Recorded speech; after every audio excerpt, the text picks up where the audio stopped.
St. Augustine, Florida is best known as the oldest city in America. Located in North Florida, this destination offers the visitor a unique look into history and also provides that tropical charm that Florida is so famous for. But many people fail to leave the historic district and end up missing out on a variety of interesting and fascinating places. Hey guys, in this video we are going to show you the best things to do off the beaten path from St. Augustine, Florida. So if you want to see the main things to do in the main historical center, we have another video for that, and check that out as well. But this is the stuff that's a little bit further out, a little bit more unexplored. So it's usually about a 30-minute drive at least from St. Augustine, but not much more. And we're going to show you some fantastic things to see and do while you're here in the St. Augustine area. So let's start. Now, when you want to do something off the beaten path in St. Augustine, you absolutely must come to the St. Augustine Alligator Farm. Now, this is one of the most interesting zoos I've ever been to in my life. There's literally alligators everywhere. When you walk through it, it's like you're walking through a jungle, really. And there's birds flying over you. There's literally alligators everywhere. You walk through a part that's natural, where they come from outside of the zoo walls, just from the surrounding area, and they actually stalk you while you walk above them. So it's definitely something interesting for kids and adults alike. I definitely recommend taking a look at this. One other thing that you could do too, you don't have to do this with the zoo, you can do this separate, or you can do it when you come. There's a ziplining adventure where you can literally zipline and climb above the entire complex, and it really feels like you're in a jungle.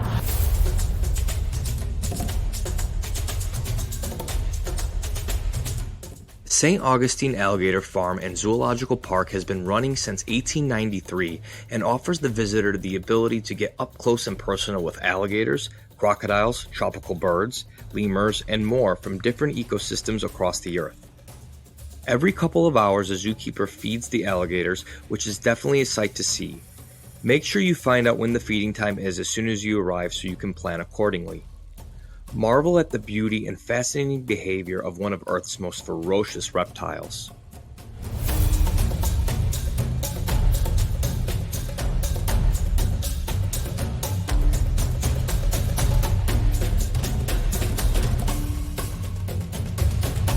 As you wander through the swamp, take a look at the variety of animals housed at this unique zoo. You really feel like you're in a jungle, and around every corner is some kind of surprise.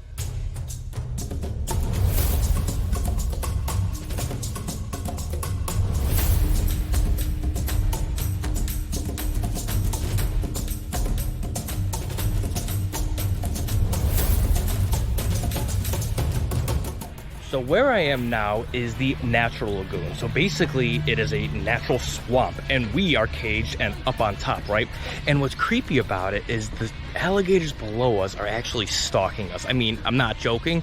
You look down, they follow you, right? So this is not for the faint of heart. And there's all big, interesting tropical birds down here, right? And I even saw one eat one of the birds, and they fought over it. So if you're looking for a little bit of adventure and a little bit of some thrills, definitely check this out, particularly the natural lagoon section.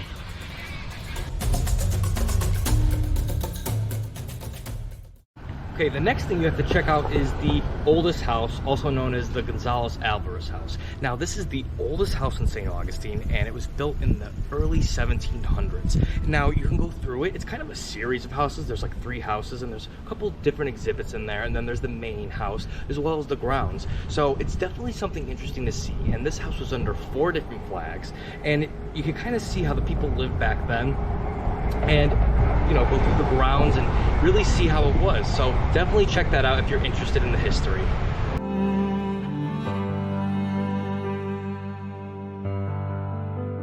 The oldest house museum, or the Gonzalez-Alvarez house, was built in 1723 and is believed to be the oldest surviving house in St. Augustine. The house and museum sits on attractive grounds and is composed of several buildings. One of the buildings houses a unique antique map exhibit that shows you some of the oldest maps in St. Augustine, Florida, and the New World. You can see how the area developed over time and understand the unique challenges that the early Spanish settlers faced when starting a colony in Florida. In the house, you can wander through the centuries-old rooms and see how people lived 300 years ago in this very home. You can take either a guided tour every hour to go in-depth of the home's unique history, or take a self-guided tour at any time.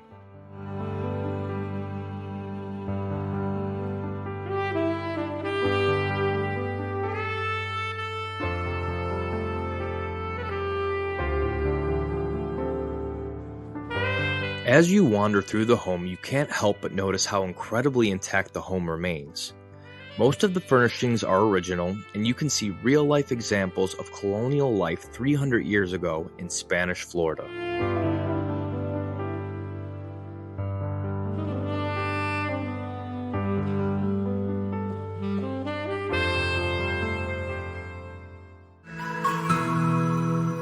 The Lincolnville Historic District, which is directly south and west of St. Augustine's Old Town, is a great place to drive or walk through to marvel at the interesting and unique architecture of the area.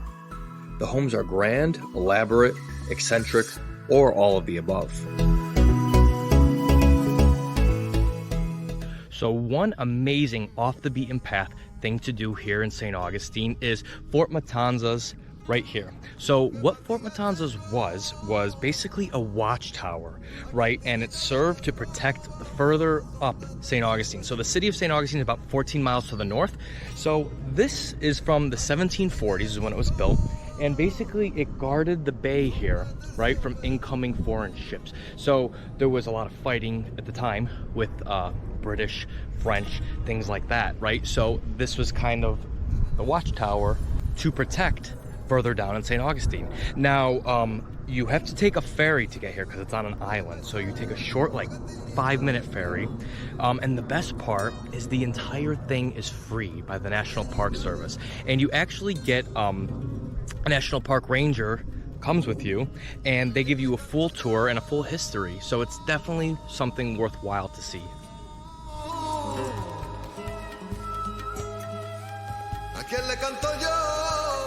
After a 39-day British siege of Spanish St. Augustine ensued in 1740, the Spanish crown decided that the city needed to erect a fort to defend and warn of foreign invaders.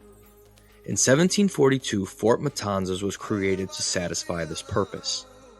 The fort is strategically situated on an island about 14 miles from St. Augustine. About 20 to 30 Spanish military men lived in the fort and maintained the stone structure and its grounds. The fort is 3 stories high and provides a strategic military high ground that helped to guard the inlet and warn further upstream St. Augustine in the event of an attack. Visitors to the fort can see the rooms that the soldiers lived in, as well as climb a ladder to the very top of the fort. From here you get amazing views and feel like you too are guarding St. Augustine.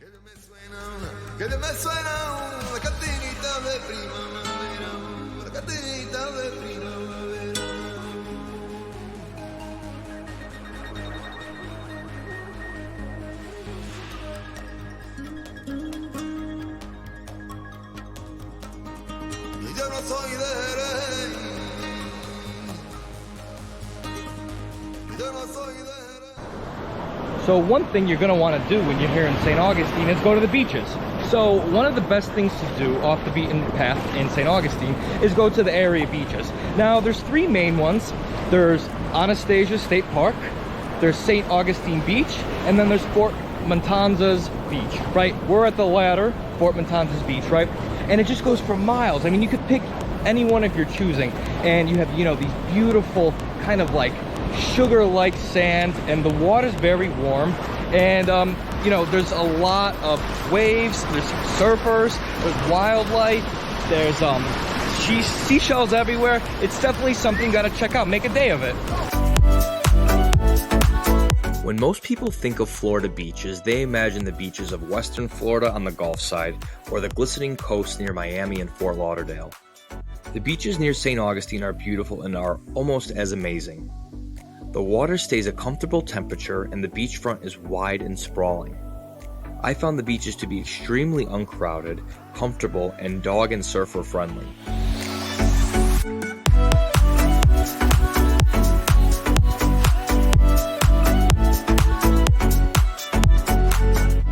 So another off the beaten path St. Augustine thing you have to see is St. Augustine Beach. So it's basically along A1A Beach Boulevard. So it's not very pedestrian friendly, you need a car, but each place has a parking lot and they have pedestrian walk areas that you can cross, vehicles have to stop.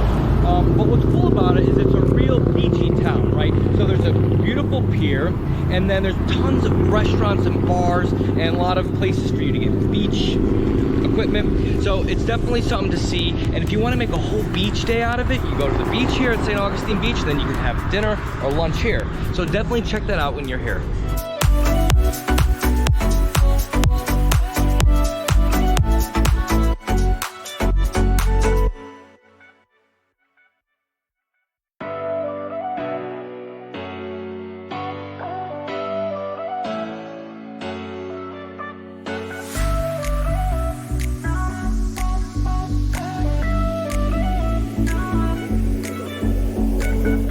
If you're looking for a real cool beach vibe to dine at, I recommend checking out Beachcomber Restaurant. So it's a real beach kind of cafe, right?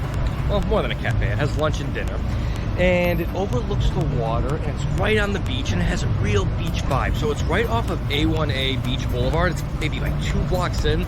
Just look it up on Google. It's a little bit hidden, but it's definitely worth a visit. And also, if you have a truck that has 4-wheeling capability, you can actually drive on the beach here. So right next to it, you can drive your truck right onto the beach. So it's definitely something to see. So check that out when you're here.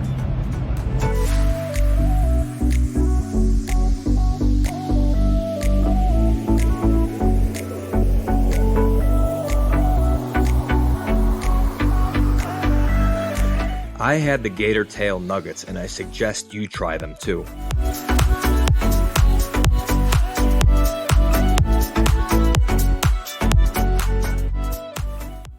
So the next off the beaten path St. Augustine site you have to see is the St. Augustine Lighthouse and Maritime Museum. And this is the lighthouse here, right behind me. So it's 219 steps to the top, so it is not for the unfit, right? So you do have to walk up the steps. And on a clear day, you can see up to 25 miles, and a more hazy day, about 19 miles. So it affords you amazing views all over St. Augustine. You can see deep into the ocean and far deep west, more into Florida. Now, it's not only the lighthouse, it's also an amazing maritime museum and center. So you can learn all about the history of maritime travel. You can go into the lighthouse keeper's house, right, which is a 19th century home. There's also hiking trails that afford you kind of a cool just view of the North Florida fauna. And you can also go into tons of other exhibits that just kind of display how lighthouses have helped in maritime travel throughout the years. So definitely take a look at this when you're here. The St. Augustine Lighthouse and Maritime Museum is one of the top things to see in the St. Augustine area. The lighthouse sits on attractive grounds filled with live oaks and tropical foliage. You first begin your journey in the lighthouse keeper's house, and inside is a variety of exhibits teaching you about the history of the home and the lighthouse.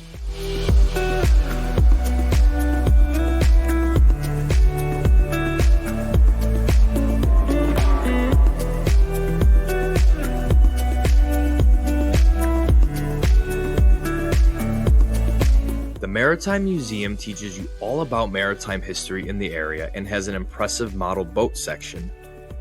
Here you can also learn about maritime archaeology and some of the interesting artifacts that were found in the immediate area.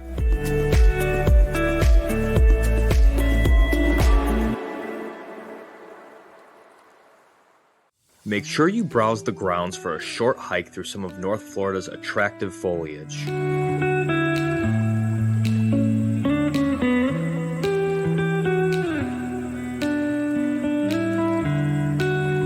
The main attraction is the lighthouse. To get to the top, you must climb over 200 stairs through the attractive and winding spiral staircase. It is definitely not for the unfit, and your reward after the long and dizzying climb is an amazing view of the St. Augustine area. Here you can see into the ocean, out to the city, and west beyond deeper into Florida. The lighthouse was built in the 1870s and proves to be a functional building as well as an architectural masterpiece. At night, you can see the lighthouse's beacon for several miles.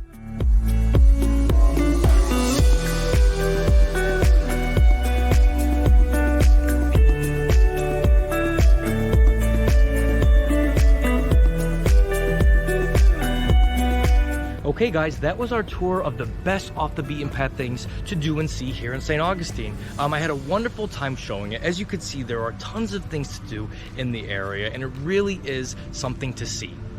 Listen guys, if you like this kind of content, make sure you subscribe, like this video, share this video, leave me your comment below if there's anything I missed or anything you think I should add. Also, if you're interested in seeing the more historical and on the beaten path things, check out our St. Augustine main video. Okay guys, until next time, take care.